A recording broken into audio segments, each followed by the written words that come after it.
প্রিয় দর্শক, আসসালামু আলাইকুম। সবাইকে স্বাগতম জানিয়ে শুরু করছি আমার আজকের পর্ব।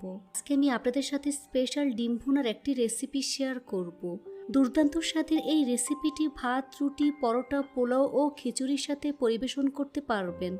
তো চলুন রেসিপিটি দেখে নিচ্ছি। এখানে আমি 6টি সিদ্ধ ডিম খোসা ছাড়িয়ে পরিষ্কার করে নিয়েছি। এখন একটি সিদ্ধ ডিম নিয়ে ছুরি দিয়ে ঠিক এভাবে কেটে নিচ্ছি।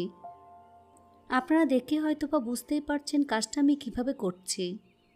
ডিমটাকে এভাবে কেটে নিলে ডিমের গায়ে মশলা খুব ভালো করে ঢুকতে পারবে আর খাওয়ার আকর্ষণটাও বেড়ে যাবে।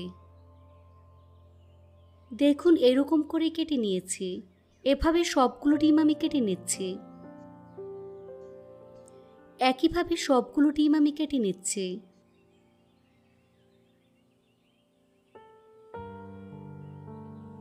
তো সবগুলো ডিম আমি কেটে নিয়েছি। এখন এর মধ্যে কোয়ার্টার চা চামচ পরিমাণ হলুদের গুঁড়া দিয়ে দিচ্ছি, সাথে লবণ দিয়ে দিচ্ছি। এবার ডিমটাকে হলুদ লবণ দিয়ে ভালো করে মেখে নিতে হবে।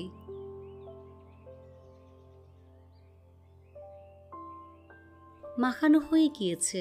এখন এটাকে এক সাইডে রেখে দেব। এবার একটি স্পেশাল মশলা তৈরি করে নেব। সেজন্য একটি ব্লান্ডার জারে 10 থেকে 12টি কাঠবাদাম দিয়ে দিচ্ছি। কাঠবাদামের উপরের খোসা ছাড়িয়ে নিয়েছি। আপনারা এখানে যে কোনো বাদাম ব্যবহার করতে পারবেন। সাথে 1/4 কাপ পরিমাণ পেঁয়াজ বেরেস্তা অ্যাড করে দিচ্ছি। 1/4 কাপ পরিমাণ টক দই দিয়ে দিচ্ছি।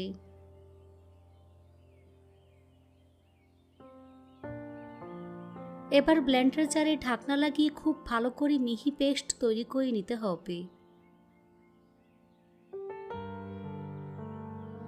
এই তো আমার মশলা রেডি হয়ে গিয়েছে। এখন এটাকে এক সাইডে রেখে দেব। চুলা একটি ফ্রাই প্যান বসিয়ে এর মধ্যে পরিমাণ মতো সরিষার তেল দিয়ে তেলটাকে মিডিয়াম আঁচে গরম করে নিতে হবে। তেল গরম হয়ে আসলে একে একে ডিমগুলো দিয়ে দিচ্ছি। ডিমগুলোকে 30 থেকে 40 সেকেন্ডের মতো উল্টে পাল্টে ভেজে নিতে হবে। যখন দেখবেন ডিমের কালারটা চেঞ্জ হয়ে গিয়েছে, তখন একে একে ডিমগুলোকে তুলে ফেলব।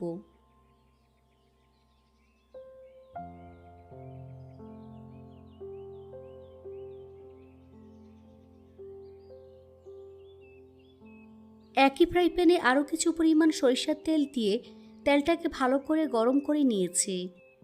এর মধ্যে 1 কাপ পরিমাণ পেঁয়াজ কুচি দিয়ে দিচ্ছি। এখানে নিয়েছি ছোট 3 টুকরো দারচিনি, 3টি সবুজ এলাচ দিয়ে দিচ্ছি। আপনারা চাইলে এলাচ দারচিনি স্কিপ করতে পারবেন। এবার পেঁয়াজটাকে কিছুক্ষণ ভেজে নিতে হবে, তবে পেঁয়াজটাকে বেশি কড়া করে ভাজতে যাবেন না। মোটামুটি নরম হওয়া পর্যন্ত ভাজলেই হবে। এখন এর মধ্যে 1 টেবিল চামচ পরিমাণ আদা রসুন বাটা অ্যাড করে দিচ্ছি। এই আদা রসুনটাকে কিছুক্ষণ ভেজে নিতে হবে, যাতে করে আদা রসুনের কাঁচা গন্ধ চলে যায়।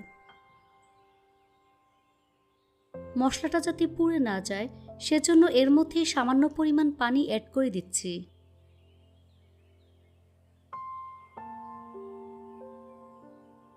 এ পর্যায়ে চুলার আঁচ একটু কমিয়ে এর মধ্যে দিয়ে দিচ্ছি স্বাদমতো লবণ, 1 চা চামচ পরিমাণ কাশ্মীরি লাল মরিচের গুঁড়া, কোয়ার্টার চা চামচ পরিমাণ হলুদের গুঁড়া,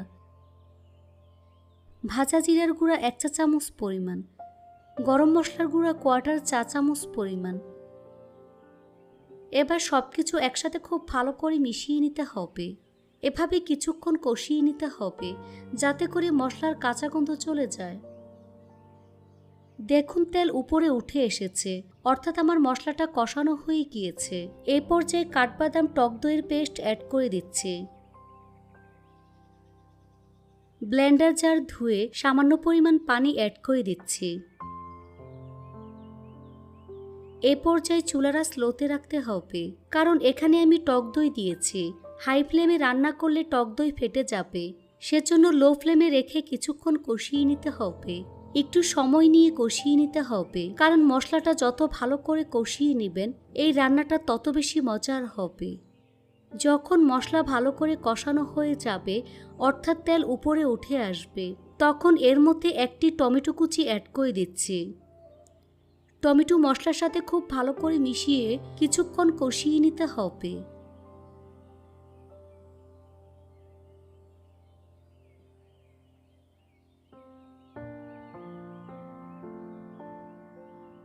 মশলা ভালো করে কষিয়ে নিয়েছি।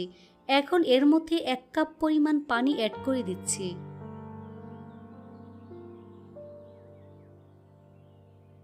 টক দই ও টমেটোর ব্যালেন্স ঠিক রাখার জন্য এর মধ্যে সামান্য পরিমাণ চিনি অ্যাড করে দিচ্ছি। আবার সবকিছু খুব ভালো করে মিশিয়ে নিতে হবে। এভাবে 5 থেকে 6 মিনিটের মতো কষিয়ে নিতে হবে।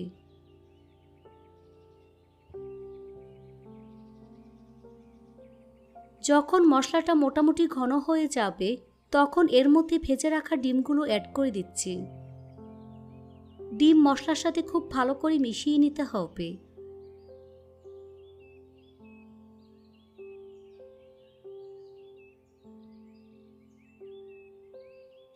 চুলার আঁচ লো মিডিয়ামের মাঝামাঝি রেখে ঢাকনা দিয়ে ঢেকে রান্না করে নিতে হবে প্রায় 3 থেকে 4 মিনিটের মতো। 4 মিনিট পর ঢাকনা সরিয়ে নিচ্ছি। সবকিছু আবারও খুব ভালো করে মিশিয়ে নিতে হবে। আমার রান্নাটা প্রায় হয়ে এসেছে। নামানোর আগে কিছুটা পরিমাণ ধনিয়া পাতা কুচি অ্যাড করে দিচ্ছি।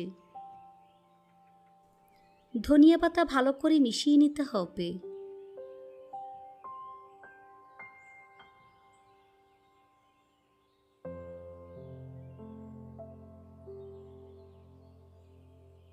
তারপর চুলার আঁচ একেবারে লোতে রেখে দমে রেখে দিতে হবে 2 থেকে 3 মিনিটের মতো।